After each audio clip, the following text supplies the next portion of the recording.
El fotógrafo Alessandro Di Meo, situado en pleno corazón de la plaza de San Pedro, realizaba una fotografía realmente soñada, una fotografía simbólica, una fotografía que ha dado la vuelta al mundo con la rapidez de un relámpago.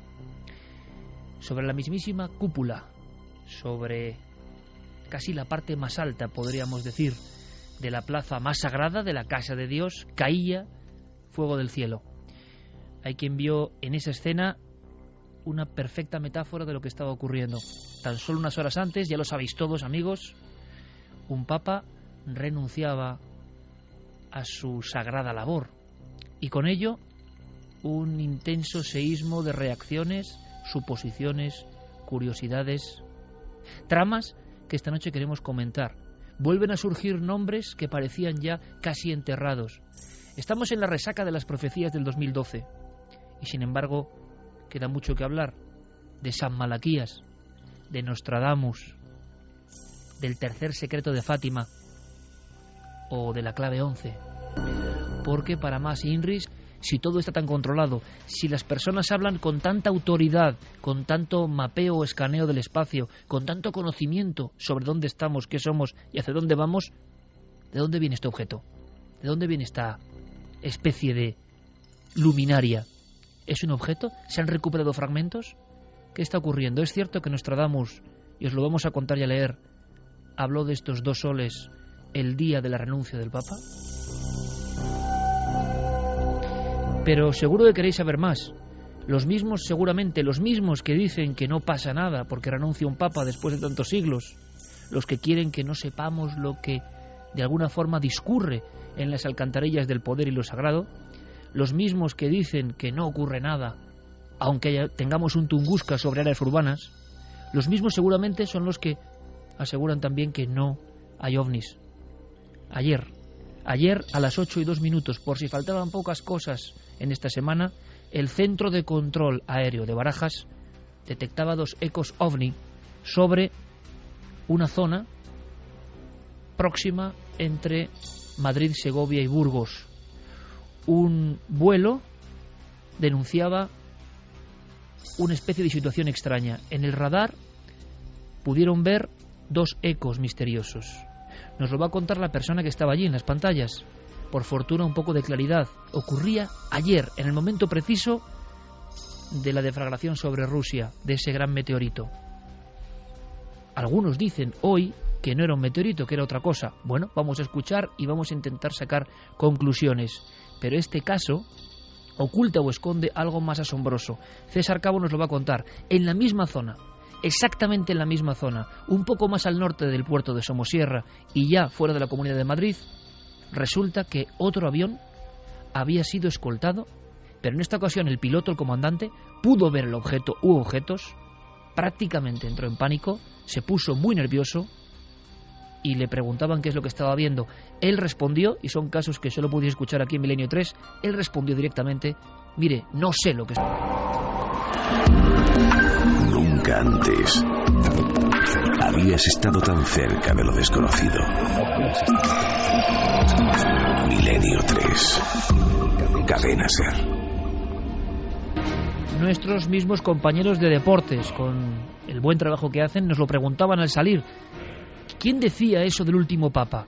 Le respondíamos ahora mismo nuestros compañeros: San Malaquías. Hay que hablar, el público, vosotros queréis saber. ¿Es cierto que se habla de un Pedro Romano? ¿Es cierto que un Pedro Romano es hoy uno de los futuribles papas?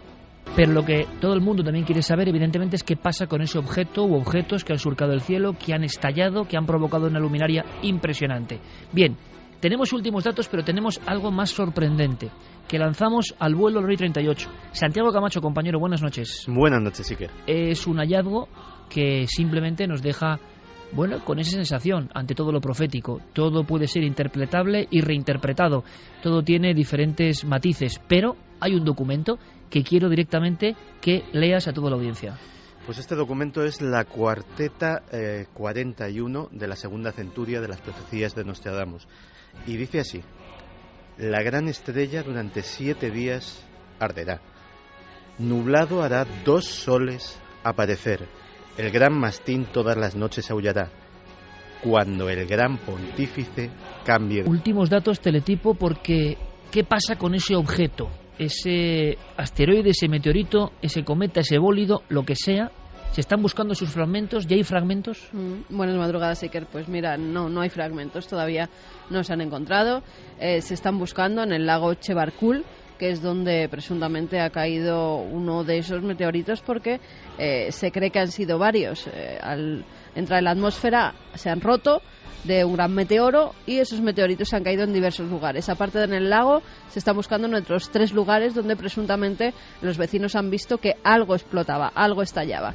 Lo que se sabe hasta el momento, una roca que en principio decían que podía medir unos 10 metros de diámetro. Vale, pues ya vamos por 17 metros de diámetro, se decía que tenía una masa de 7.000 toneladas, llevamos por 10.000 toneladas de masa y una energía desprendida en el choque que era de 500 kilotones, lo que equivaldría a 30 bombas de Hiroshima. En un principio se decían que eran 20, pues no, ahora ha sido mucho más, 30 bombas de Hiroshima.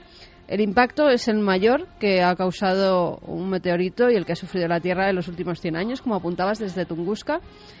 Por el momento no se han encontrado ningún tipo de fragmentos, pese a que en Internet hay gente que ha puesto a la venta presuntos meteoritos que al parecer no son tales.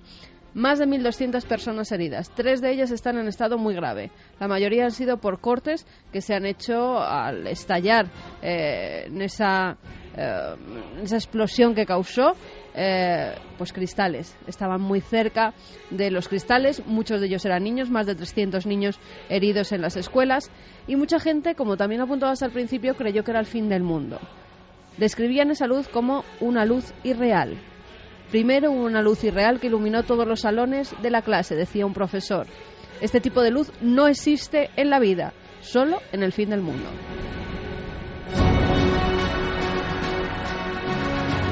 Algo más, porque hoy es importantísima vuestra participación para el tema meteoritos, para el tema OVNI, para el tema renuncio del Papa. Hoy es muy importante que hagáis el programa más que nunca con nosotros, porque aquí va a haber grandes tertulias. Queremos que, como ya tenéis casi toda la información, que recibáis contenido que no os va a dar nadie más, pero aparte, por supuesto, que opinéis. Vías de contacto abiertas. Vamos con esas vías de contacto porque ya nos están llegando además informaciones, antes incluso de empezar el programa, de personas que están viendo esta misma noche en los cielos algo parecido a luces anaranjadas, es lo que describen.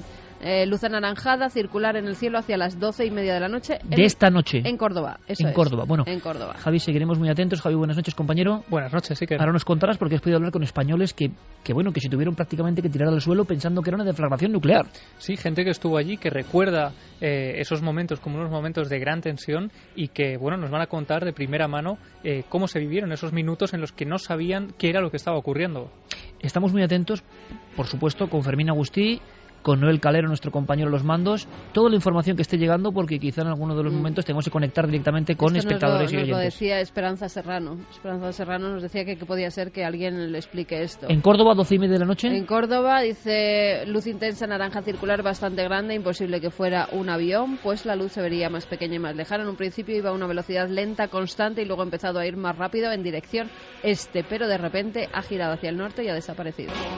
Vamos a dar las vías de contacto. Vamos allá. Iker, milenio3 con número @cadenaser.com, y en las redes sociales, en Facebook, en Twitter y en Google Plus nos pueden buscar en Nave del Misterio. Todo coordinado por Guillermo León, que tengo que decir que ha hecho un trabajo realmente impresionante. Nuestro compañero Guillermo, a través de ikerjimenez.com y las redes sociales, impresionante. Emitiendo vídeos, opiniones al minuto. También es la nueva forma de los medios, ¿no? Al minuto. Grabaciones, testimonios.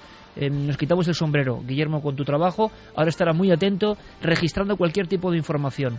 Información como la que tiene, cómo no, nuestro compañero número 1. Por cierto, mi profecía se cumplió, número 1, y se reafirmó esta semana, el maestro del Prado. Le vamos a llamar ya así. Le vamos a llamar maestro del Prado en vez de Javier Sierra directamente. Javier, buenas noches, compañero. Buenas noches, Iker. Vaya semanita. Vaya semanita, sí. Intensa, fascinante, y la verdad que bueno, de esas que a cualquiera de nosotros nos hubiera gustado vivir, en fin, desde hace muchos años, ¿no? Es que además el compañero Diego Marañón me decía, es que esto llega a ocurrir de alguna forma, y Guillermo también, digamos que asentía a través de las redes, ¿no? En la comunicación febril que hemos tenido trasvasando datos. Me dice, esto llega a ocurrir hace un mes y pico, en la última semana de diciembre, renuncia del Papa, Tunguska en vivo sobre una ciudad en Rusia. Bueno, Y no olvidemos otro factor, los medios de comunicación han estado bombardeándonos también en esta semana con la proximidad de un asteroide, el 2012 DA4, que pasó ayer, ¿no? Muy cerquita de nosotros, por debajo de las órbitas de muchos satélites artificiales, más cerca que ningún otro cuerpo celeste detectado jamás por la ciencia moderna, y todo en una conjunción que realmente ponía los pelos de punta. Estamos todavía impactados, hay que decirlo, ¿no? Es que incluso los ecos de este misterio del bólido extraño de Rusia llegan hasta nuestro país y ya lo vamos a contar. Se están viendo cosas en los cielos y muchos piensan que puede tener que ver con este fenómeno de los meteoritos, pero curiosamente llevábamos una semana con sesudos hombres que nos quitaban cualquier tipo de temor. Algunos incluso, es curioso, de todo tipo de rango y conocimiento científico y periodístico, aseguraban que era una paranoia compartida, la de ese miedo al espacio exterior, y que era imposible que ocurriese lo que precisamente ha ocurrido. Lo que era inimaginable, y ahora abrimos tertulia por supuesto y damos todos los datos, Javier, es que los ecos de esta explosión en los cielos extrañísima lleguen hasta España. Sí, la noticia del meteorito ruso ha impactado tanto que inmediatamente muchos ciudadanos se han puesto en contacto con diversos medios de comunicación advirtiéndoles que ellos también han visto cosas sobre los cielos de nuestro país. Claro, virtualmente es imposible, es decir, estamos hablando de una distancia de 7.000 kilómetros la que nos separa desde los Urales, desde la zona donde, en fin, se han vivido estos hechos impresionantes, pero a última hora de ayer ya surgían algunos testimonios desde los extrarradios de Madrid, desde Alcobendas, donde algunos vecinos se pusieron en contacto con varios diarios digitales advirtiendo que ellos, la noche anterior, es decir, a las 9:30 de la noche del jueves, habían visto ya una estrella bastante más grande que el resto del cielo, desplazándose lentamente y dejando un rastro de luz anaranjado cerca del polideportivo de la Dehesa Boyal en Alcobendas, en Madrid. Claro, los expertos inmediatamente consultados han descartado que tenga nada que ver con lo de Rusia, que tampoco tiene ningún tipo de asociación con esa piedra cósmica que ha pasado hace escasas horas cerca de nosotros. En fin, han tratado de minimizar el impacto diciendo que nada de esto está relacionado, creando, yo creo, que una sensación de incredulidad en la opinión pública. Claro, ¿Cómo es que nunca se habla de esto y de repente nada está relacionado cuando todo viene del cielo? Claro, y sobre todo, y lanza la primera cuestión, y por supuesto con la participación de todos los oyentes esta noche tan interactiva. Bueno, primero, por ejemplo, lo de la cuarteta de Nostradamus es el único documento que sepamos, Santi, que une, entre comillas, claro, las dos posibilidades, pero nosotros mismos, y hay que decirlo, Nostradamus, no sé qué opináis, es tan críptico que se puede sacar cualquier conclusión, pero eso del pontífice cambiando de terreno y 2 soles, de verdad que es un encaje de bolillos sorprendente, ¿eh? Hasta la referencia al mastín, ya que al propio Ratzinger se le ha llamado el Rottweiler de Dios. Es decir, parece que hay una conjunción de simbolismos, al menos curiosa. Desde luego las profecías, las cuartetas de Nostradamus son tan absolutamente ambiguas que se pueden interpretar de cualquier manera. Pero el hecho de por lo menos un cambio de estado en un pontífice unido a una serie de señales en el cielo, sí que efectivamente es muy llamativo. Bueno, luego comentaremos todo el material que tenemos sobre el Papa, desde el misterio de Celestino V, el Papa anterior que provocó algo parecido hace tantos siglos, y todo lo que está ocurriendo, repito, San Malaquías, si encaja o no, tercer secreto de Fátima, clave 11, ¿qué está ocurriendo? Pero, por supuesto, lo primero, el asunto de ese Tunguska, ¿se puede hablar así? A ese nivel de Tunguska. Desde luego, en otras partes del mundo, Carmen, ha habido más denuncias antes y después, que es lo curioso, Javier, antes y después. Mira, anoche de fragmentos. Anoche cuando estaba pasando el asteroide, a nosotros nos llegaban mails, pues muy poquito después, sobre las 12 de la noche, medianoche, a las afueras de Madrid, donde decía que se habían reunido para ver con prismáticos cómo se acercaba el 2012 al que has hecho referencia. Y nos decían que no era eso, que las descripciones que habían dado de cómo se iba a ver, que no era eso, que ellos estaban viendo una especie de pelota anaranjada que se movía y hacía como un zigzag, y eran las afueras de Madrid, con lo cual lo de Alcobendas que dices, ahora lo de Córdoba, casi las mismas descripciones, bolas como anaranjadas, ¿qué puede ser? Pues no lo sabemos. ¿Tiene algún sentido? Yo hay una cosa que no acabo de entender, compañeros, y me gustaría saber vuestra opinión. Ahora tenemos científicos, por supuesto, que nos van a sacar de dudas, en parte, porque esa sensación que a mí a veces me exaspera de todo bajo control. Bueno, si todo está bajo control, ¿qué ha pasado? ¿Qué ha ocurrido? ¿De dónde viene esto?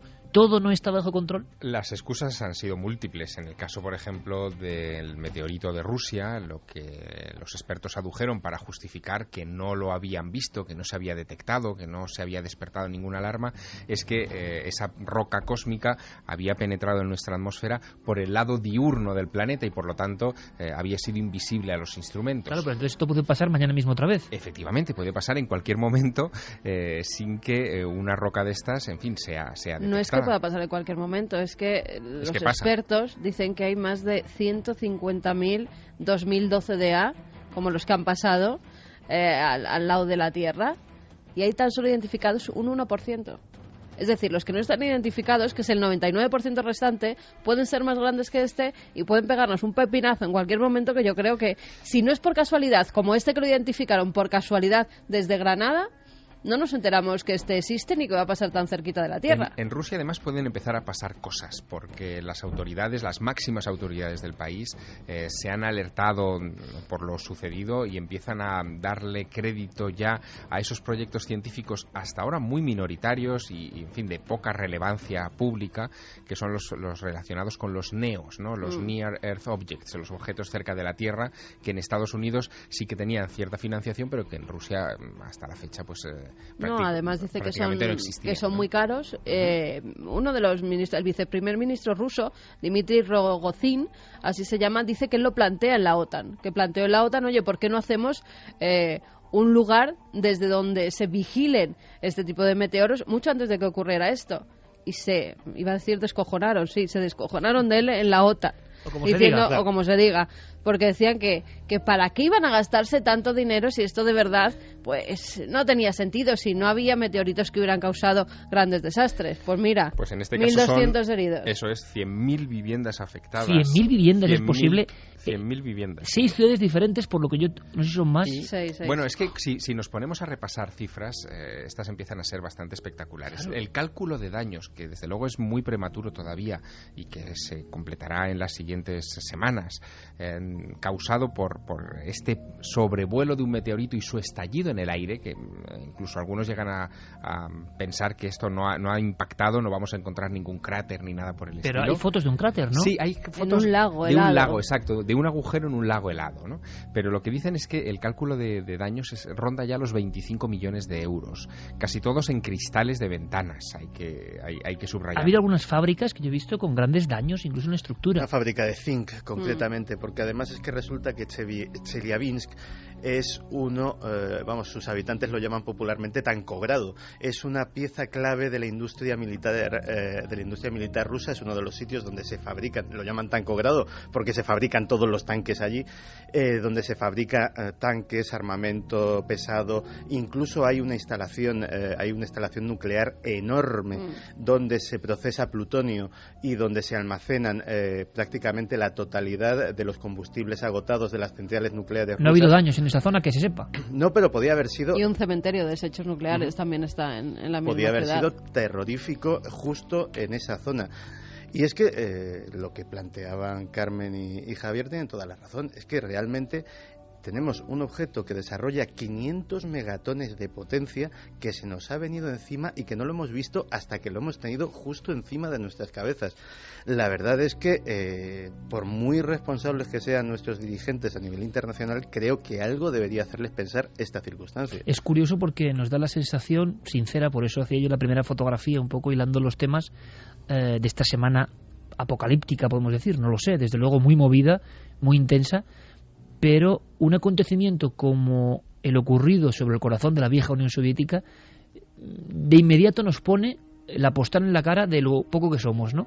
De lo humilde que somos ante la naturaleza cósmica, y que pueden pasar estas cosas constantemente y que todos nuestros medios sirven relativamente. Es más, hemos hablado, Javi, con un periodista que se encuentra allí, que ha podido tener acceso directo a testimonios y al estado, ¿no?, de las cosas después de la gran deflagración. Luego compararemos con Tunguska, que sigue siendo un hecho absolutamente misterioso, que nos quieren explicar una y otra vez y que creo que nadie ha explicado. ¿Quién es este periodista, Javier? Este periodista es Xavi Colás, que es corresponsal del Mundo en Rusia.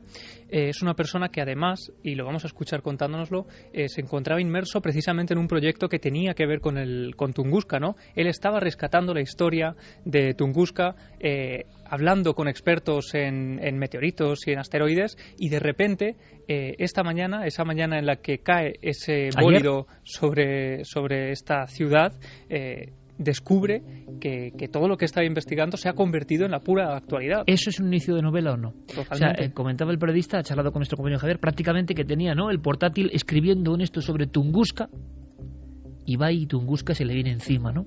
Como diría Obélix, el cielo se nos cae sobre la cabeza. Vamos a escuchar algunas cosas brevemente, pero es que son muy, muy gráficas, ¿no? Como ven, periodista ha recogido un poco escenas. Escuchamos. Todos describen exactamente lo mismo, una luz blanca muy brillante que se mueve a lo largo del cielo, que en algunos momentos les llega a cegar, y después un silencio y a continuación justo un estruendo enorme que sacude incluso los muros de las casas. Mucha gente pensó que se trataba de algún tipo de ataque aéreo, y con los que he hablado incluso pensó que era el fin, que se trataba de una explosión nuclear. Solo después del estallido hubo un momento en el que todo el mundo se quedó, o mucha gente se quedó tirados en el suelo, y como me contaba uno de los testigos, se levantó y vio que no había ningún hongo nuclear ni ningún tipo de imagen apocalíptica, y fue entonces cuando la gente empezó a asumir que había pasado algo extraño, pero que no era un ataque nuclear. No era extraño, no era un ataque... No, sí era extraño, no era un ataque nuclear, pero ojo, es que esta semana y no otra, se recibe la noticia de que se cae parte del sarcófago del reactor número 4 de Chernóbil. Hay que imaginar, si en ese centro de Rusia tienen información, que la tenían, de que por la nieve, por lo que nos cuenten, fíjese usted de lo que nos cuenten, claro, a estas alturas, nosotros que hemos investigado un poco en Chernóbil, Santiago que estaba en Chernóbil, de lo que nos cuenten o lo que pase, lo que se dice, la primera noticia es, se cae la pared, una de las paredes que cubre el reactor 4, el más dañado, el reventado de Chernóbil. Se lanzan fotografías con una superficie de 600 metros cuadrados hundida. Nos recordaba un poco a Fukushima realmente la imagen desde dentro de la central. Parece que es una pared con un revestimiento que no llega, digamos, al núcleo del problema. Pero claro, por un momento yo imaginé a estas personas que se lanzaron al suelo, que ven esa luz cegadora, como se contó en Chernóbil. La descripción de Chernóbil es un sol que sube hacia arriba, un sol que sube hacia arriba y vuelve a caer en la tinaja del reactor número 4. Ese resplandor, seguramente contado por parientes, por gente, eso ha marcado. Y saber que esta misma semana había problemas en el reactor de Chernóbil. Uno puede pensar, o sea, es un terror ancestral y atávico. Pero hay más escenas con tremenda fuerza. Incluso hay gente que se ha lanzado a intentar buscar pues los cráteres para ver si encuentran un resto de meteorito, y incluso la policía ha tenido que controlarles un poco para que no se metan en cualquier lago a hacer submarinismo y encontrar la muerte en lugar de encontrar un trozo de meteorito. También desde la política y desde la religión, pues muchos han intentado arrimar el ascua a sus sardinas. Algún líder religioso ortodoxo de aquella zona que ha dicho que también puede ser una señal de Dios para que miremos más al cielo y menos a nuestros problemas mundanos, hasta el líder nacionalista radical de Rusia, Vladimir Zhirinovsky, que anoche aseguraba que no se trataba de un meteorito, sino de Estados Unidos probando un nuevo tipo de arma. Una semana de señales y también la conspiración, evidentemente, flotando sobre este ambiente. Pero que yo estoy aquí, en este caso, en mitad del estudio 1 de la SER, con un flexo, Javier Sierra a un lado, Carmen al otro, flanqueándome, más allá, más en la sombra, Javier Pérez Campos y Santiago Camacho, Fermín y Noel delante, y tengo una sensación un poco de un extraño sueño, ¿no? Contar a los oyentes que un Tunguska, que es la vieja imagen que todos hemos leído en los libros, algo que nunca iba a volver a pasar, algo que ocurrió por fortuna, decían, y es así, en uno de los lugares más remotos del planeta Tierra, algo que dejó cientos de miles de árboles mirando en un mismo sentido, algo que vieron como un sol que emergía. Bueno, pues estar contando que esto ha pasado ayer me produce una sensación de verdad rarísima. El caso de Tunguska, que está en la retina de todos los que nos hemos interesado por estas cuestiones, surge el 30 de junio de 1908 a las 7:17 de la mañana. También es una aparición o un incidente muy madrugador, ¿no?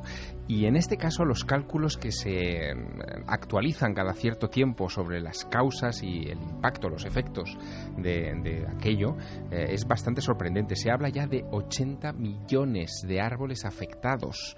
80 millones de árboles afectados en un radio de unos 2.150 kilómetros cuadrados, un radio que cuando es contemplado desde cierta altura muestra un aspecto muy curioso, es como una gigantesca ala de mariposa, como si cualquier cosa que hubiera estallado sobre ese lugar lo hubiera hecho a unos cuantos metros de altura y hubiera dejado toda su potencia devastadora liberada para, en fin, hacer descarrilar el Transiberiano, desplazar, en fin, decenas de tribus de las que no se volvió a saber nada. Es decir, algunos ciegos. Exacto, no sabemos tampoco el número de víctimas mortales que causó Tunguska, porque esto sucede en 1908, y lo que sorprende todavía más, lo que marca el acento de este misterio, es que tardaron los científicos rusos 20 años en ir al lugar. La Academia de Ciencias ya de la Unión Soviética, recién estrenada la Unión Soviética, decide enviar una expedición al lugar de los hechos, esperando encontrar un gigantesco meteorito de hierro que les podría servir para sus fundiciones. Ese fue el propósito final. No encontraron el meteorito de hierro, pero tampoco encontraron el cráter. Leonid Kulik y las investigaciones en Tunguska, pero es que hasta día de hoy, un siglo y 3 años después, bueno, y 4 años después, sigue habiendo incógnitas, no se han encontrado. Hay un inmenso debate entre quienes creen que han encontrado fragmentos que tienen que ver con Tunguska y quien dice que siguen poniendo problemas para llegar a la zona. Sí. Nosotros hemos intentado en diversas ocasiones que nuestro equipo de televisión vaya allí y hacer un reportaje sobre Tunguska y te ponen todo tipo de trabas para que al final no vaya. Se han hecho reportajes. Sí, se han hecho algunos. Te estoy diciendo, de nuestro equipo, las veces que lo hemos intentado no hemos podido ninguna. Y sigue habiendo un debate, ¿no? Y se habla en los medios de comunicación, precisamente cuando ha ocurrido este hecho, de el meteorito de Tunguska, cuando no sé yo si está demostrado del todo que sea un meteorito. Ahora, lo que sí es indemostrable es, por ejemplo, esa teoría que entra dentro de la conspiración, y yo no sé, Santi, qué se está diciendo en el mundo de la conspiración, en un mundo global donde se comparte la información, en esas redes más clandestinas de alguna forma, ¿no? Claro, cuando los propios políticos dicen que ha sido un arma, uno se tiene que quedar impresionado, ¿no? Bueno, hay que ver el perfil del político que lo dice. Vladimir Zhirinovsky es el presidente del Partido Liberal Ruso y es un incendiario político profesional. Es un tipo muy polémico que da unas declaraciones siempre muy exageradas, muy extremistas, y no solamente ha dicho que esto podía tratarse, no, él ha afirmado que se trataba de un arma secreta estadounidense, sino que además lo justificaba diciendo que el secretario de Estado John Kerry había estado intentando reunirse con Sergei Lavrov, su homólogo ruso, estos días, pues precisamente para advertirle de que esta prueba iba a tener lugar. Efectivamente, esa reunión sí ha tenido lugar, pero parece ser que ha sido porque ambas potencias están muy alarmadas por las pruebas nucleares de Corea del Norte y querían pactar una posición común. Pero Zhirinovsky ha arrimado el ascua a su sardina y ha dicho que bueno, que esto era básicamente por este arma secreta estadounidense que ha estado a punto de caerles encima. Es curioso porque precisamente esta semana también teníamos noticias de esa especie de experimentación semiclandestina de Corea del Norte, que es un país lleno de secretos, desde luego, y se hablaba de un terremoto, un seísmo provocado por estas pruebas balísticas extrañas y el retemblido hasta de un volcán. También se habla de seísmos a raíz de la aparición de este bólido extraño sobre Rusia. El incidente de ayer ha provocado terremotos. Sí, no es que haya provocado terremotos, los especialistas lo han descartado, que pueda ser lo mismo. Lo que pasa que ha habido vecinos que han dicho que casualidad que ellos también vieron una especie de bolas de luz que caían y acto seguido, segundos después, se producía un terremoto de 6,8 grados en una zona de Siberia. Están diciendo que no puede ser, que ese terremoto ha sido causado, ya saben dónde está el epicentro, además a cuántos metros bajo tierra ha sido causado y todo, y que no tiene nada que ver una cosa con otra. Pero vaya usted a saber, también están diciendo que el asteroide 2012DA no tiene nada que ver, y en cambio otros astrofísicos dicen que bueno, que es que estudiar la órbita, el movimiento por el que han caído los meteoritos, y que dentro de un tiempo verán si tienen algo que ver o no, con lo cual ya lo están poniendo en duda. Y ha habido además más casos, es decir, ha habido otra esfera anaranjada que ha cruzado el cielo de la bahía de San Francisco, es decir, sitio más poblado probablemente imposible en todo el planeta, delante de millones de testigos, y en Cuba también ha habido otro acontecimiento. También esfera anaranjada. Unos pescadores, sí, a las 8 de la tarde estaban pescando y de repente ven cruzar por el cielo una gran bola, lo describían ellos así, que dejaba una estela, con lo cual se está hablando de bólido, de meteorito, lo mismo. No saben qué es y no han encontrado tampoco ningún tipo de restos. Hay muchas instituciones muy importantes, además, que se encargan de la vigilancia, de alguna forma, de este tipo de objetos.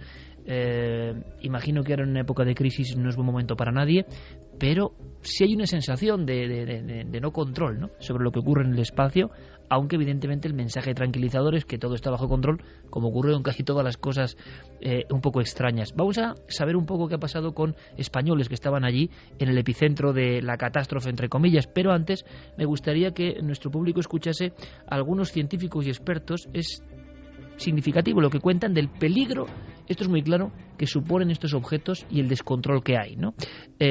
Nuestro compañero José Manuel Nieves, director de Ciencia y Tecnología de BBC, y el director del Observatorio de Almadén de la Plata, en Sevilla, nuestro amigo Miguel Gilarte, porque ambos, y yo incluso tengo que reconocer que a veces les he enfriado la pasión por el tema, diciendo, bueno, yo no sé, lo veo tan lejano, esto de los meteoritos. Ellos siempre, los dos, están diciendo, no, cuidado, Iker, que esto sí que es peligroso, pero no se cuenta. Les escuchamos. Tenemos un grave problema, porque yo pienso que el mayor peligro que tenemos nosotros son los asteroides. Yo creo que ni siquiera una guerra nuclear, ni siquiera las erupciones volcánicas. Nuestro planeta necesita ya una respuesta científica, yo creo que contundente y eficaz, ¿no?, para poder destruir o desviar el mayor peligro para la humanidad, que como digo son las amenazas de los asteroides, ¿no? Sigo insistiendo que lo más importante es detectarlos. Los grandes los conocemos, los medianos conocemos algunos, pero los pequeños, y los pequeños pueden acabar con una ciudad entera, esos no los conocemos. Y lo que hay que hacer es un toque de atención, porque antes o después habrá una desgracia, y habrá una desgracia grande. Esto ha sido un susto, pero si esa roca es un poquito más grande y cae encima de una ciudad, en lugar de heridos por cortes de cristales y por la onda expansiva, pues tendríamos miles de muertos. Semana de la renuncia del Papa. Después de ¿cuánto tiempo, Javier? ¿Después de cuánto tiempo? Celestino V. Ah, bueno, han pasado, fíjate, desde el siglo XII, desde el siglo XII, efectivamente. Es que estamos hablando... Sí. 800 años. 800 años. Ya ha pasado esta semana. Y algo parecido de Tunguska, 100 años, ¿no? También. O sea, por lo menos estamos ante una noche absolutamente histórica. Sí, donde se repiten ciclos extraños, eso es verdad, ¿no? Porque incluso, fíjate, en el caso de Tunguska, una de las cosas que se llegó a decir es que podría haber sido un fragmento de un cometa que en ese momento pasaba cerca de la Tierra, ¿no? Es algo que nos hemos olvidado, pero el cometa Encke, en el verano de 1908, es uno de los cometas, en fin, con órbita periódica perfectamente estudiados, estaba pasando cerca del planeta y algunos pensaron que quizá un fragmento fue lo que impactó, sin demostrar. Todo esto sin encontrarse, sin demostrar. No sabemos si fue antimateria, si fue un cometa, si fue un asteroide, si fue el rayo de la muerte de Nikola Tesla. No tenemos ni idea. O cuidado, que es que recuerda las teorías de Kazantsev y Zaitsev, ¿no?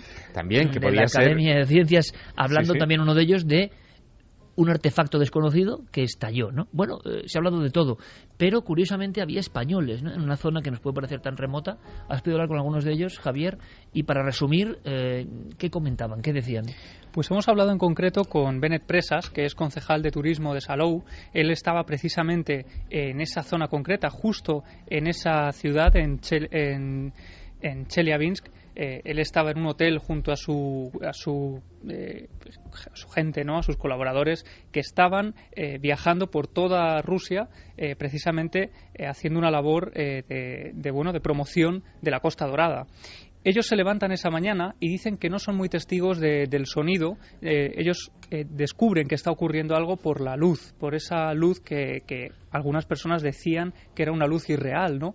Pues ellos es curioso descubren que muchos confirman lo mismo, muchos testimonios, ¿no? Una luz irreal, una luz que no parece de este mundo, una luz con una gran claridad, y como ocurre en el arte, ¿verdad, compañero? A veces lo que sale en las cámaras no es exactamente lo que percibían los testigos in situ, ¿no? Debía ser una luz muy impresionante. Ocurrió en Chernóbil lo mismo, hay muchos testimonios de la luz de Chernóbil, que es más, muchas personas tuvieron gravísimos problemas, no sé bien, Santiago Camacho, porque se quedaron mirando el espectáculo. Sí, en un sitio además el Puente de la Muerte le llaman, que tenía perfecto acceso visual directo con el reactor número 4, y ahí hubo un montón de gente que se quedó toda la noche mirando el espectáculo de fuegos artificiales, y muchos de ellos no pasaron las 24 horas siguientes. Claro, porque la lluvia seca de esa especie de materia del confín del universo les estaba atravesando.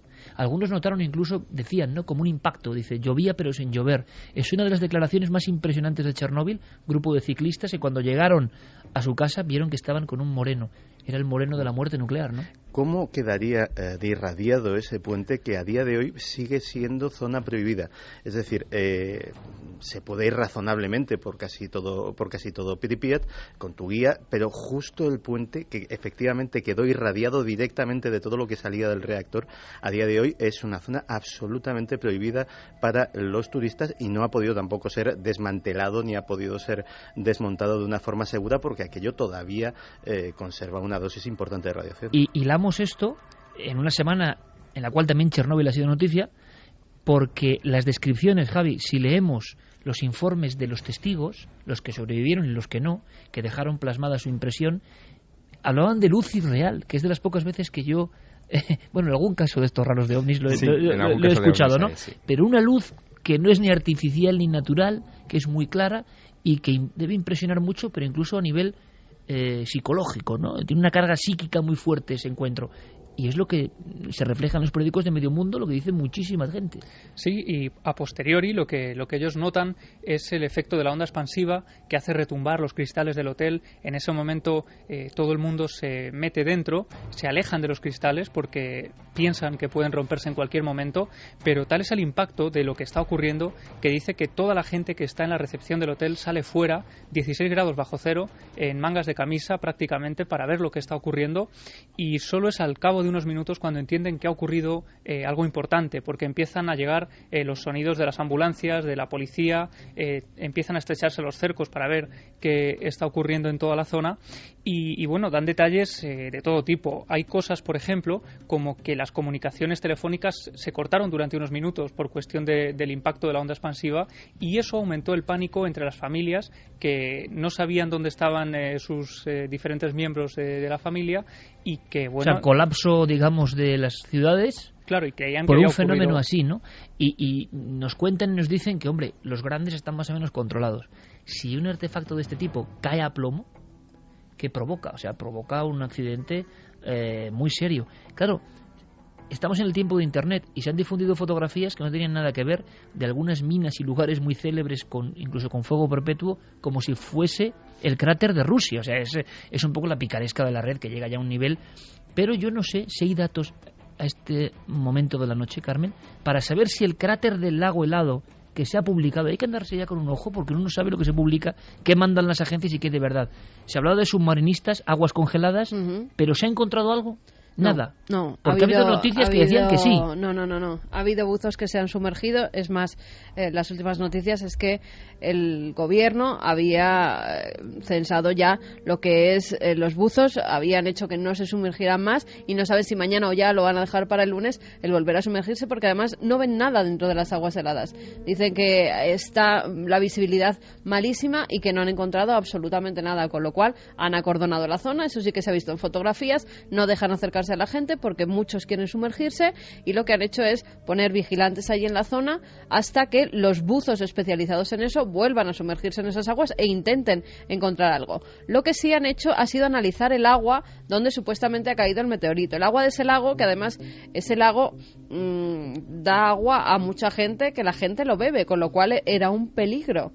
y dicen que parece un meteorito bastante férreo, es decir, que tiene bastante hierro, pero que no hay ningún peligro para la salud de las personas que están bebiendo ese agua. Lo que siempre dicen, que luego vendrán enfermedades. Yo bebería embotellada. Ya, pues, y que tiene mucho gamma, mucho rayo gamma, dicho. ¿Radiación gamma? Eso es. No creo. Sí, pero sí que tiene radiación gamma, que ya se ha analizado, pero que no es, está en los límites de que no es peligrosa para el ser humano. Bueno, pues fíjese usted de lo que digan, ¿no? Yo desde luego no me fiaría mucho, pero porque uno se vuelve desconfiado con el tiempo. Pero de todas las imágenes que están surgiendo ahora mismo en estos minutos de lo que ha pasado, ¿qué es lo que más os llama la atención a nivel gráfico, a nivel periodístico, amigos, a nivel de reacciones? Yo he visto imágenes de mucha gente ensangrentada, sí.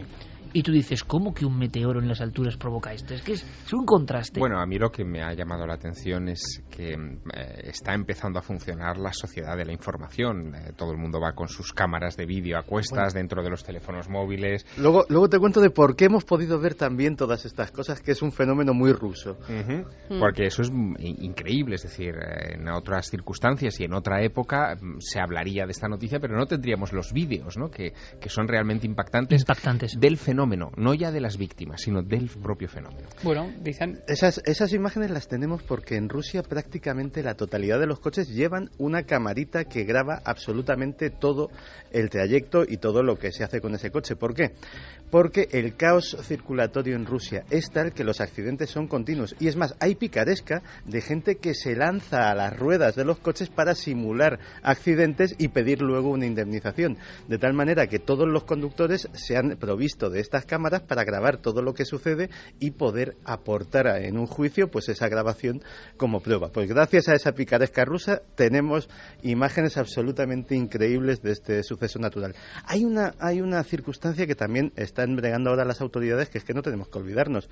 A día de hoy en la zona, esta noche hay 12 grados bajo cero y se ha quedado sin ventanas. Es decir, están repartiendo mantas, tienen un problema muy serio porque estamos en pleno invierno ruso y las ventanas son evidentemente necesarias, ¿no?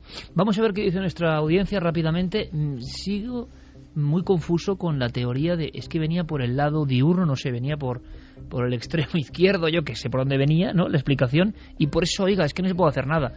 Y claro, de repente el ser humano es consciente de que, pues eso, podemos ser bombardeados en cualquier momento por un montón de elementos. No lo teníamos en la cabeza, Es que era ¿no? lo que decía José Manuel Nieves, los meteoros de entre 5 y 10 metros de diámetro, este parece que podía ser más grande, no son detectables. O sea, no hay ahora observatorios que se dediquen a detectar a esos pequeñitos, sí a los más grandes. Por eso lo del 2012 que una cosa, otra información que ha salido ahora, ha pasado muy cerquita de la Tierra. Pero es que en el 2080 dicen que tiene todas las posibilidades de impactar directamente contra la Tierra. Y este es más grande. No, el mismo, el 2012. Por eso digo, pero que este es mucho más grande comparado. Sí, claro, este se carga, 70 metros de aire. Este se carga gran parte del planeta. Vamos con los mensajes. Milenio3 con número @cadenaser.com y en las redes sociales nos pueden buscar en Nave del Misterio, tanto en Facebook como en Twitter como en Google+. Queridos amigos de Milenio, la pasada noche del jueves 13 de febrero, alrededor de las 22 horas, es decir, 10 de la noche, estábamos en el jardín de nuestra casa mirando las estrellas como tantas noches y vimos en el cielo un cuerpo luminoso celeste avanzando a gran velocidad, sentido noreste. Realizó una elíptica descendiente estallando y emitiendo un gran destello anaranjado. Vivimos lejos de la gran ciudad, por lo que tenemos la gran suerte de ver un cielo muy despejado y sin contaminación lumínica. Residimos en el Vergel, muy cerca de Denia, Alicante. Lua y Álvaro nos lo contaban. Sobre las 0:50 de hoy se ha visto una especie de esfera anaranjada en los cielos de Jaén. Ha sido durante pocos segundos el tiempo que se ha podido observar, nos lo decía Isaac. Curioso, porque antes nos escribían de Córdoba y ahora de Jaén. Bueno, si hay información, Fermín, seguimos muy atentamente esa información porque quizá haya algún testigo que haya podido captarlo, grabarlo, ver algo y sería muy interesante. Si tiene que ver, si es un fenómeno concomitante, si está pasando algo en los cielos, algo puramente natural, pero extraño para el ser humano, y tenemos información, buena es. Así que pues toda esa red de cientos de miles de amigos está ahora mismo en movimiento y vigilando las alturas. Esto sería un poco una alerta OVNI forzada, ¿no?, por lo que está pasando. Y OVNI porque son objetos volantes de momento no identificados, muy escurridizos. Pero es curioso porque en las últimas fechas ya no se veían, antes del incidente de la Tunguska moderna, vamos a llamarlo así, ya habíamos recibido informaciones de personas que veían cosas en los cielos. Muchos amigos pueden decir, hombre, es el impacto de la noticia y que todo el mundo ve cosas en los cielos, pero curiosamente los envíos eran anteriores y no siempre ocurre. Hay semanas, meses incluso, en los cuales no recibimos información de este tipo y hay franjas, ¿no?, flaps que dirían aquellos, franjas en las cuales las personas nos envían un montón de información, coincidente o no, de observaciones en el cielo. Nos enviaban también información de que al parecer en las últimas horas también un meteorito se ha podido ver en Japón. Tenemos que ver si esa información es cierta, habrá que investigarlo. Paula Plaza decía, creo que no podemos hacer tantas cosas contra los meteoritos como nos dicen o nos hacen entender. Lola García, en la Biblia dice, el Apocalipsis, caerán bolas de fuego, aunque también dice que nadie sabrá ni el día ni la hora. Tania, está muy bien eso de invertir en recursos para repeler las amenazas que lleguen del cielo, pero habiendo tanto armamento nuclear almacenado por todo el globo, yo tampoco me sentiría mucho más segura que digamos. Ismael y Leira Santiago, vivimos a merced de la suerte, del destino, en el lugar que ocupamos en el universo. Eso sí, a diario, ¿no?, en cualquier sitio donde estés. Eso de verdad, planificar las cosas a mí me sorprende mucho, ¿no? Para 3 años, dentro de 4 años me voy a casar. ¿Verdad? Se escucha mucho. Antonio desde Sevilla dice, ¿habéis pensado en la posibilidad de que todo esto sea una prueba de HARP? Ya ha salido. Mira, el que faltaba. Me estaba sorprendiendo. No, evidentemente esto está bastante documentado, que es lo que se ve, y lo que se ve está bastante claro en las grabaciones. Lo que sí se habló es que si podía haber sido interceptado, y de hecho Russia Today hizo un primer informe sobre el tema diciendo que la unidad de defensa aérea de Urkutsk, da igual, rusos, había lanzado un misil, el equivalente a los Patriot norteamericanos, y gracias a eso pues habían podido interceptar en el aire este aparato y minimizar los daños. La noticia ha sido desmentida por la defensa rusa. Hombre, y hay algunos medios que tienen que ver con Rusia que, en fin, hay que ponerlos un poco ahí en el lavadero. Mira, Jorge Daniel dice, todo esto no ha ocurrido en diciembre, al final del año marcado, pero sí que ha ocurrido justo al final del año chino. El mismo día que empezaba el nuevo año chino, el Papa dimitía. Tenemos al gobierno en el punto de mira, vivimos una crisis mundial, tenemos un robot en Marte, aparecen plagas de sapos mutantes en Australia y llueven enormes meteoritos en Rusia. Y llueven también arañas en Japón, creo que era. Lo de toda la vida de Dios, ¿eh? O sea que... Los mayas hablaban, según los expertos, de un importante cambio de ciclo. Los mayas compartían la más importante deidad con los aztecas, Quetzalcóatl, serpiente emplumada. Y curiosamente siempre he pensado que muchas de sus criaturas guardan una interesante similitud visual con los dragones chinos. Bueno, es el año de la serpiente chino, ¿no? Tendría algo que ver. Luego hablaremos mucho de simbología y significados para el planeta entero con el asunto de la renuncia del Papa. Veréis, yo no digo que sea así o no, lo que dicen los expertos es sorprendente, pero todos coinciden en que algo muy potente se está moviendo en las corrientes esenciales de este planeta. En Cádiz también han visto una luz anaranjada sobre las 22:45. Lo hemos visto varios que Córdoba, estábamos Cádiz, en una plaza de un barrio de Cádiz que se llama La Viña. Además hemos estado debatiendo en la misma plaza y sabemos que seguro que no era un avión. Javier, por supuesto, Fermín, si podemos, vamos intentando hacer una gestión, por ahí quizá tengamos a lo largo de este programa algunos testimonios grabados o alguna llamada para ver si tiene alguna coherencia todo esto. Carlos nos dice que la OTAN no, pero que en la base de Morón se está montando un observatorio que podría controlar todos estos objetos del hemisferio norte. Bueno, interesante. Interesante información, sí. Vidal, no es casual lo atómico de la zona de impacto por los residuos. ¿No habrá magnetismos o algo parecido? Vamos a hacer una cosa rápidamente porque vamos a conectar con César Cabó, controlador de la torre del centro de control aéreo, el más importante de este país y uno de los más importantes del mundo, porque ha habido ecos ovni, como suena. Es lo que faltaba para esta semana. Esto no es muy habitual. Esto sería un tremendo titular.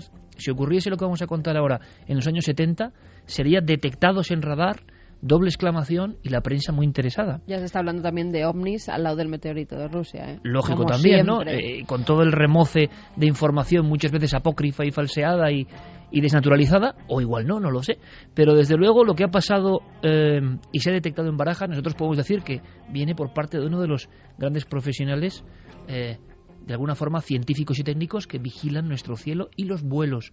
Y además es que no es la primera vez, es lo más curioso. Antes, soluciones. Científicos como Francisco Anguita, catedrático de Ciencias Planetarias y una autoridad en la materia, siempre lo digo, o José Manuel Nieves, veréis qué curioso, nos hablan de qué se está pensando ya por parte de los científicos que creen que estos asteroides, bólidos, meteoritos son un problema grave para la raza humana. A mí el que me hace más gracia es uno que se llama B612.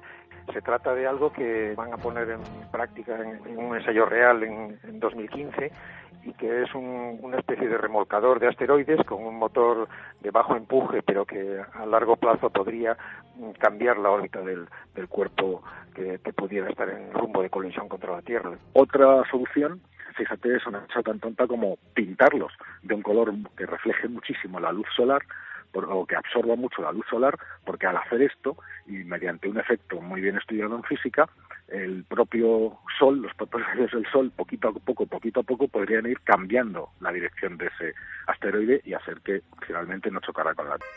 Este mismo sonido que nos pone Noel Calero, Rendezvous 1, Jean-Michel Jarre, 1986, de alguna forma también parece un gran sonido, un gran rugido del espacio o de la propia Madre Tierra.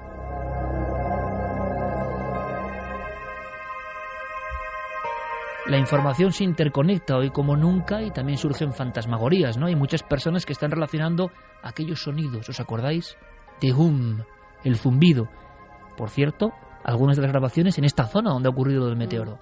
Hombre, es mucho unir, o no, o pasan cosas que nosotros ni siquiera concebimos y que sí tienen cierta relación. Bueno, lo que ha ocurrido ahora es sorprendente.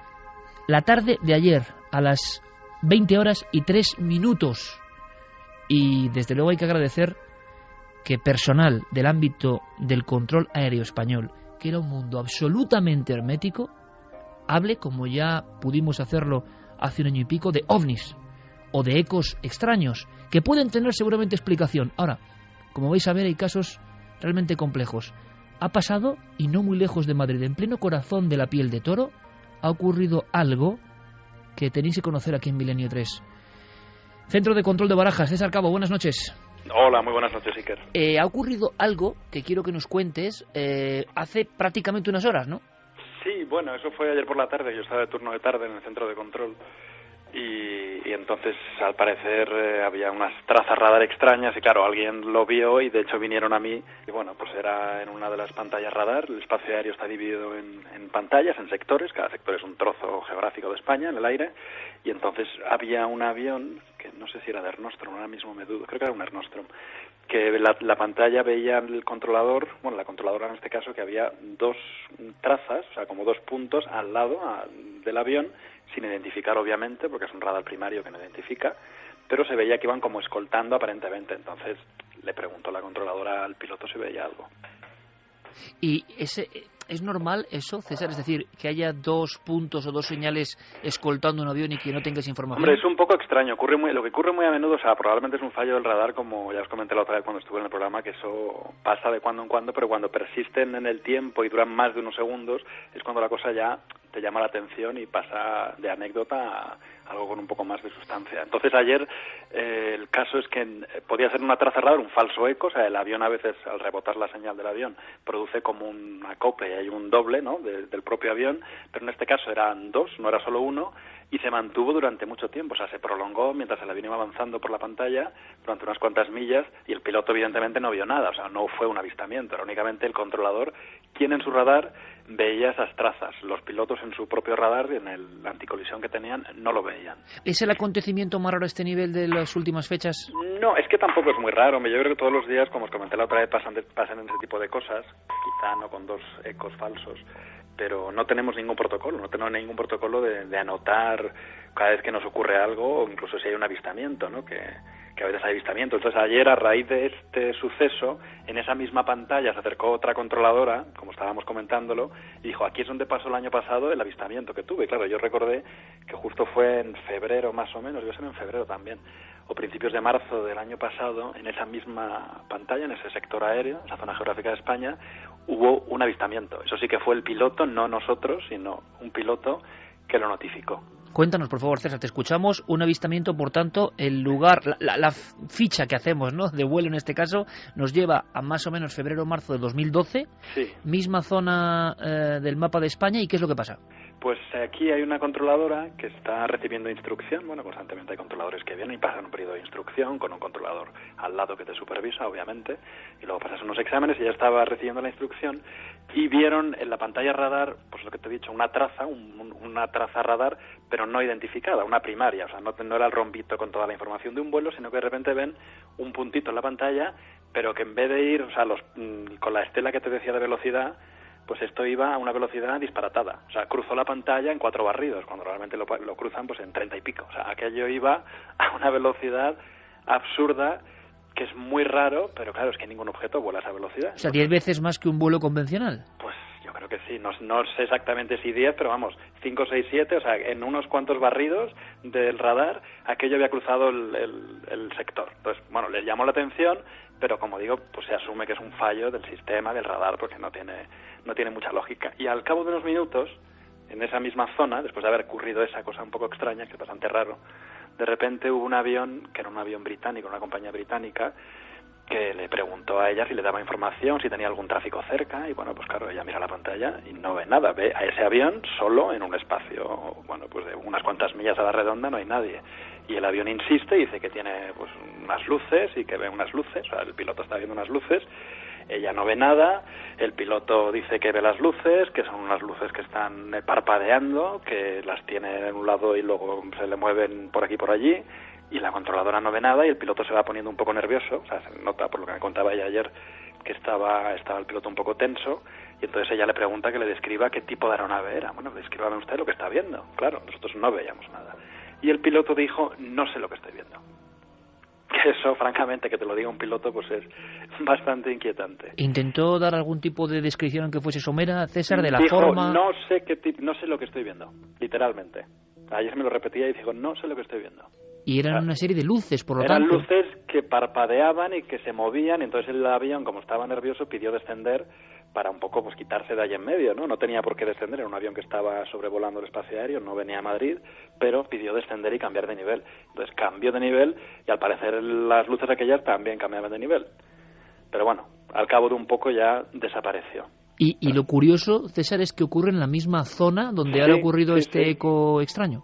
Sí, curiosamente ayer cuando lo estábamos comentando, sí, salió a la luz que había sido en el mismo espacio aéreo. No sé si es que la zona de Burgos es más propensa, pero vamos, sí. Bueno, la zona de Burgos, ya hablando entre nosotros, es todo un clásico, ¿no?, en cuanto a supuestas observaciones. Lo que pasa que no había habido mucha información. Es muy curioso esto, César, porque en la historia, digamos, de los clásicos encuentros con ovnis y pilotos, hay uno precisamente en la zona de Burgos, en una zona que debe haber un aeródromo, o no sé si es todavía de Villafría, donde un objeto supersónico a una velocidad muy grande, pero te hablo de los años 50, y provocó una de las primeras investigaciones del Ejército del Aire, ¿no? Y era quizá en el mismo entorno, en la misma zona.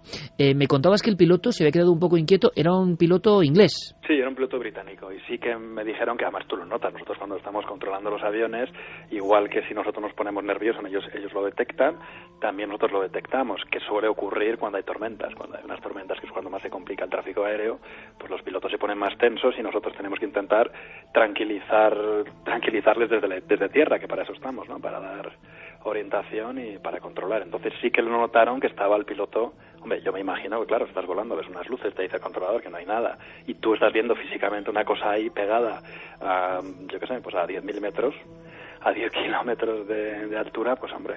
Y con la sensación de seguimiento, que es lo que se reproduce un poco en la pantalla, por lo menos en este último caso, de sea lo que sea el caso, pero de acompañar al avión, ¿no? Sí, lo estaba acompañando. Sí, el piloto quiso un poco quitarse de en medio, empezó a bajar y aquello bajaba y luego ya un momento que se fue. Después, como siempre, César, no se suele saber nada, ¿no? No se hace incidencia de esto. Porque no hay ningún protocolo, no se le pide al piloto que describa más, nosotros no tenemos ningún registro, que bueno, tampoco es que a lo mejor investigues y descubras más, porque si en el radar no sale y el piloto te puede hacer una descripción física de lo que ha visto o cree haber visto. Pero bueno, por lo menos sí que puedes tener una estadística y ver cada cuánto ocurre, qué tipo de sucesos son, si son fallos del radar, si realmente hay avistamientos físicos del piloto, en fin. pero no hay un protocolo. ¿Fueron casos diurnos o nocturnos? No, esto fue por la tarde. No, esto era por la noche. Esto fue en el turno de tarde. Ayer era el turno de tarde y eran ya las 8, debía ser de noche. Y lo del año pasado era también por la noche, sí, porque el piloto veía las luces.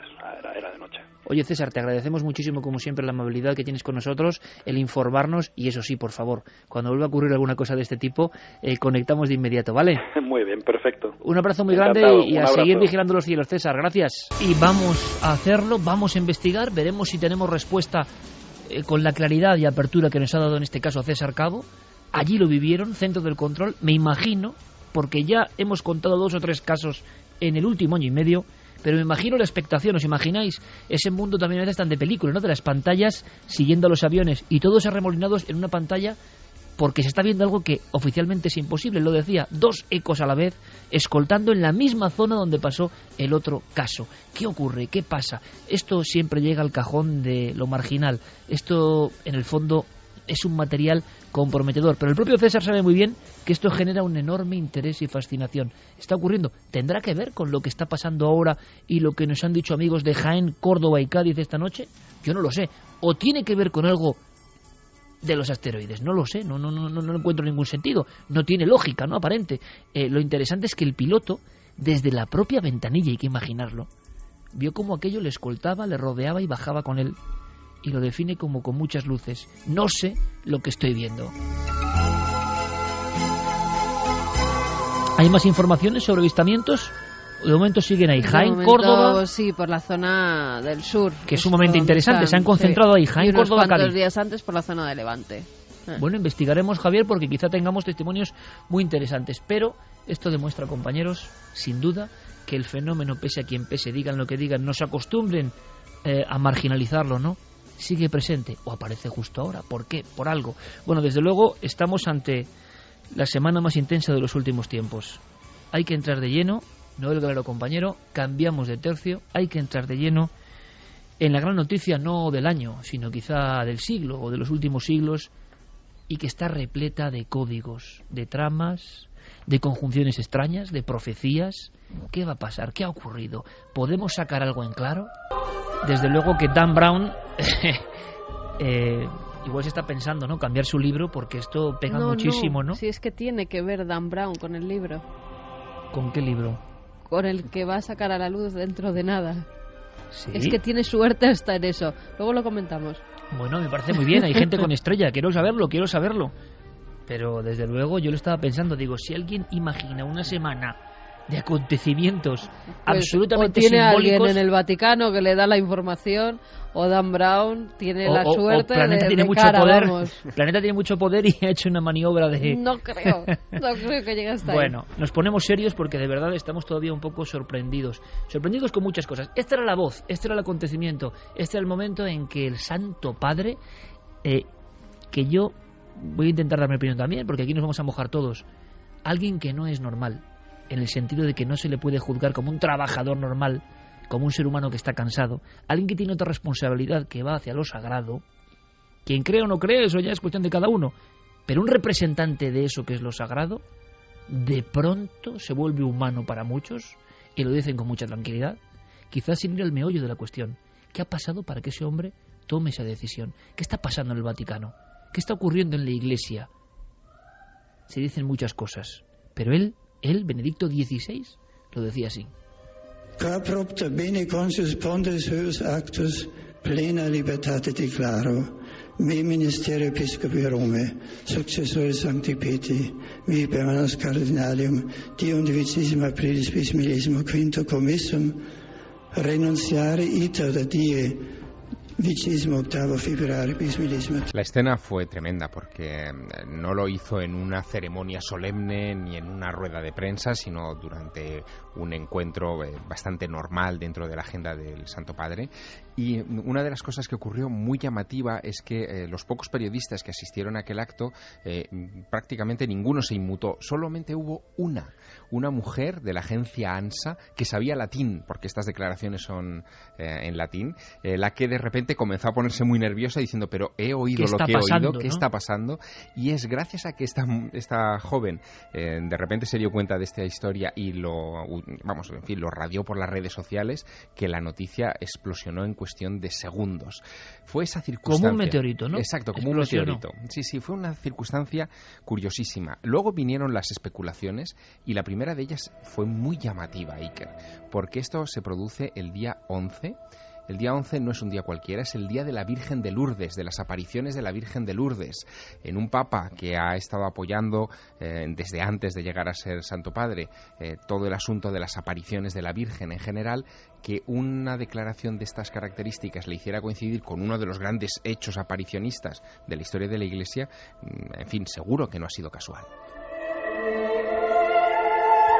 Seguramente extendamos este dossier especial hasta el final del programa, porque lo que hay aquí, el tesoro y cofre que vamos a abrir ahora, hay tal cantidad de cosas increíbles que yo se los pido toda la atención, amigos, y vuestra opinión. Repetimos desde contacto porque hoy es un día muy especial y quiero calibrar la opinión de nuestros amigos y amigas. Milenio3 con número @cadenaser.com si nos escriben un mail, y también las redes sociales, Nave del Misterio, en Facebook, Twitter y Google+. Porque es algo absolutamente inaudito. Solo hay un precedente realmente importante, Celestino V, que tiene una historia de misterio detrás alucinante. Pero, desde luego, lo que muchos amigos quieren saber de inmediato a bocajarro, y es lo que vamos a darles, luego hablaremos de conspiración, tramas vaticanas, profecías, un montón de cosas, es qué pasa con eso de San Malaquías, si encaja con la famosa profecía de la que se viene hablando hace ya mucho tiempo, y por supuesto tendremos debate para opinar libremente. Pero antes, un auténtico dinamitador de la conciencia global, nuestro querido Enrique de Vicente, tiene varios elementos que, fíjate, Javier, Carmen, a mí me han sonado como auténticas bombas lanzadas, pero con mucha enjundia. Enrique lleva toda la vida en esto y es un experto en simbolismo. Javier Sierra, en su obra, El Maestro del Prado, nos enseña que dentro del arte la apariencia casi es lo de menos. La simbología y la esencia es lo que los maestros conocen. En este acontecimiento muchos ya no entendemos porque no hay manual de instrucciones, pero lo que intuimos es que están pasando cosas muy graves, muy fuertes, muy poderosas, muy esenciales, y que nos pueden contar lo que quieran, pero tenemos esa especie de inquietud dentro. ¿Estaremos viviendo tiempos absolutamente de tribulación? Escuchemos a Enrique, por favor. Mi pregunta es, ¿no quedamos en que el Espíritu Santo es quien elige a los papas? ¿No nos habían dicho que los papas son los representantes de Dios en la tierra? Que han sido son reconocidos teóricamente como infalibles, aunque sea por un decreto pontificio de hace siglo y medio, pero que ya eran aceptados como tales muchísimo antes por los creyentes.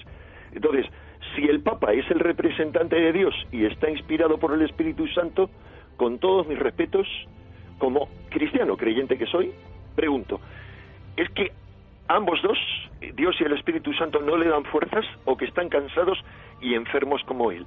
Sí, podemos decir, pobrecito Papa, está muy agotado, pero hay algo por encima de todo el razonamiento que hagamos. Bueno, por eso, creo yo, y por muchas más cosas, el inconsciente colectivo está que arde, porque se están derrumbando sus cimientos. Es curioso, tengo que decirlo, porque Enrique lleva mucho tiempo hablando de esto, del inconsciente colectivo, de la red neuronal que mueve el mundo y de la cual muchas veces no somos conscientes, pero que nos influye. Te pido un esfuerzo, Javier, para una cosa que es la que todo el mundo tiene en mente. ¿Me puedes explicar en un minuto, dos? Profecía de San Malaquías. Y si no se encaja, que nos lo va a contar Enrique y luego nosotros debatimos. Pero, ¿qué son las profecías de San Malaquías para tenerlo clarísimo? Enrique ha dicho ha pronunciado una frase que es tremenda. Dice, ¿es que acaso Dios y el Espíritu Santo se han cansado o pueden cansarse también? Ha dado a entender esto. Bueno, pues las profecías de San Malaquías lo que hablan precisamente es del agotamiento de la Iglesia y de la llegada del colapso de la Iglesia, que un papa como Benedicto XVI, un intelectual como Joseph Ratzinger, que conoce al dedillo las profecías, los vaticinios de San Malaquías, se haya prestado a esta renuncia, lo que está haciendo es abundar todavía más en la impresión de que estas profecías se están cumpliendo.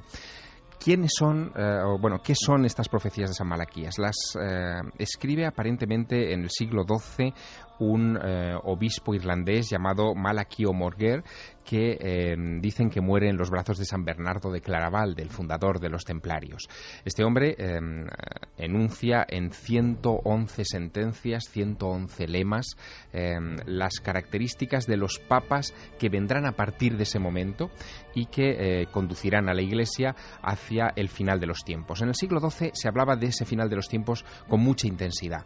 De hecho, hubo un teórico calabrés llamado Joaquín de Fiore que influyó mucho en San Malaquías y que hablaba de que llegaría un tiempo en el que la Iglesia rozaría al final, entraríamos en un reino milenario, un reino de 1000 años en el que señorearía la tierra Jesucristo en persona antes de llegar al combate final de la luz contra las sombras, del bien contra el mal, y Malaquías estaba un poco en esa onda, creía en esa historia. 111 lemas que se han ido asignando a un papa tras otro, empezando por Celestino II, un papa que vive en 1143 y al que él vaticina con el lema de Ex castro Tiberis. Celestino II nació en un castillo del Tíber. A partir de ese momento, todos esos lemas encuentran un sentido, bien sea en el nombre del Papa, bien sea en su cuna o bien sea en su obra.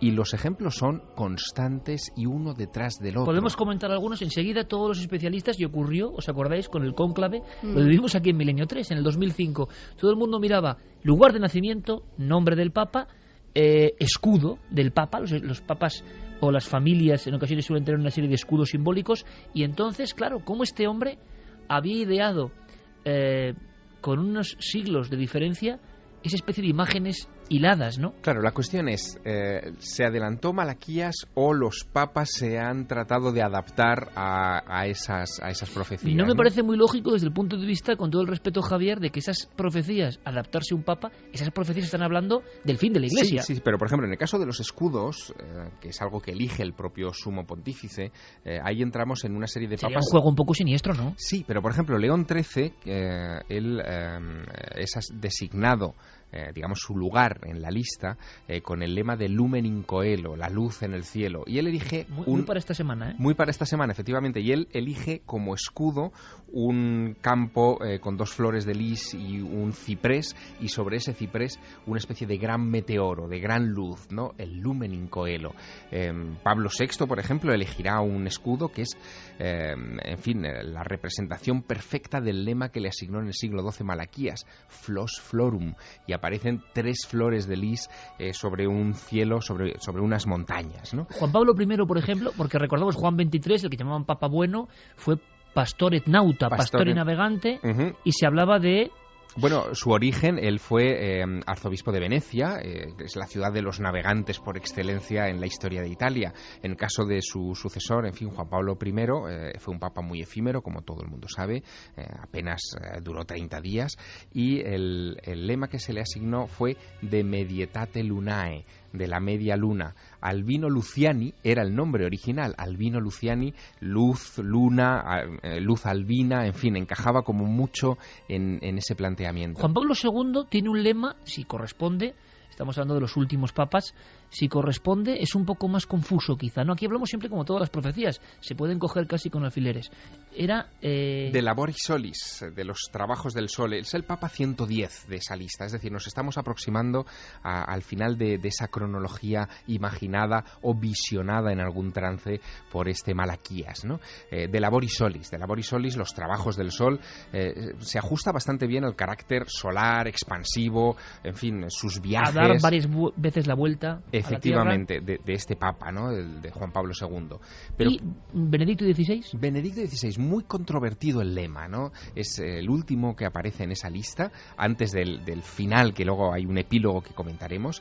Ese lema final es de Gloria Olivae, la gloria del olivo. Se especuló mucho sobre este asunto, pero claro, cuando Benedicto XVI sale a la palestra por el balcón de la Plaza de San Pedro, esgrimiendo ese nombre de Benedicto Benedicto, inmediatamente los vaticanólogos lo asocian, claro, con el lema de Malaquías, porque la orden benedictina es conocida como la orden olivetana, la orden del olivo.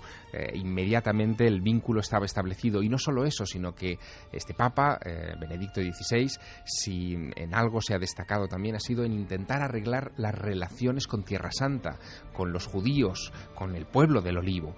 Por lo tanto, la conexión estaría muy clara. Y luego había otra cosa más, que él de alguna forma fue representante del Santo Oficio actual, cuyo símbolo... Congregación para la Doctrina de la Fe. Pero fíjate, olivo, ¿no? Exacto, pero no sabemos todavía a fecha de hoy quién va a ser evidentemente el sucesor de Benedicto XVI, pero la profecía de Malaquías ya se ha cumplido. Porque, por lo siguiente, por un detalle sorprendente que seguramente aparecerá en los comentarios de los medios de comunicación según nos acerquemos al cónclave. Benedicto XVI pondrá en suspenso a partir del 28 de febrero su cargo. No me lo adelantes, Javier, porque esto pone los pelos de punta un poco, si uno piensa en la profecía. Sí. Vamos a escuchar a Enrique, ¿te parece? Venga, y ahora hilamos. ¿Por qué he dicho esto, Javier? San Malaquías habla del fin de la Iglesia, de un periodo terrible y de la llegada de un tal Petrus Romanus, ¿no? Ese es el último, sí. Pedro Romano. Vamos a escuchar a Javier porque esto tiene mucho debate.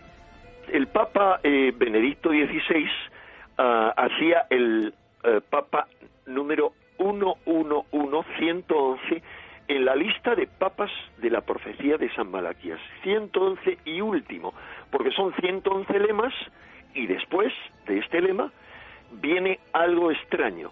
Una frase que dice, en la extrema persecución o prosecución, no queda claro, es decir, continuación, la Sacra Romana Ecclesia. Y luego viene un nombre, Pedro Romano, que pacienta sus ovejas en medio de grandes tribulaciones. Es un texto muy largo, y todo el resto de los 111 textos son brevísimos, son 2 o 3 palabras máximas.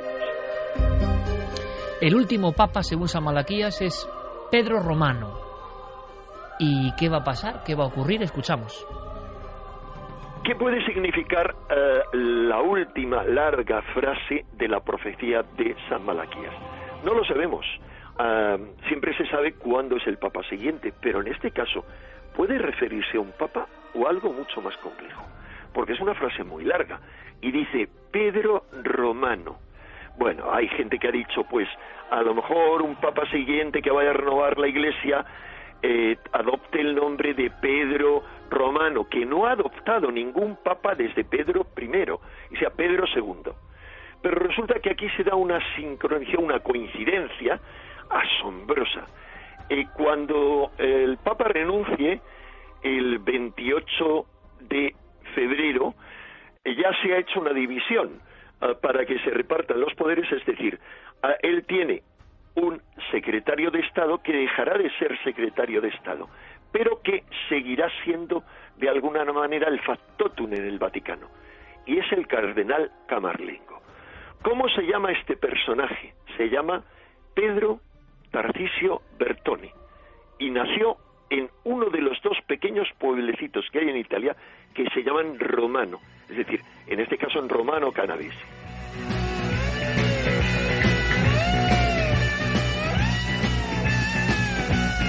Habéis escuchado como nosotros.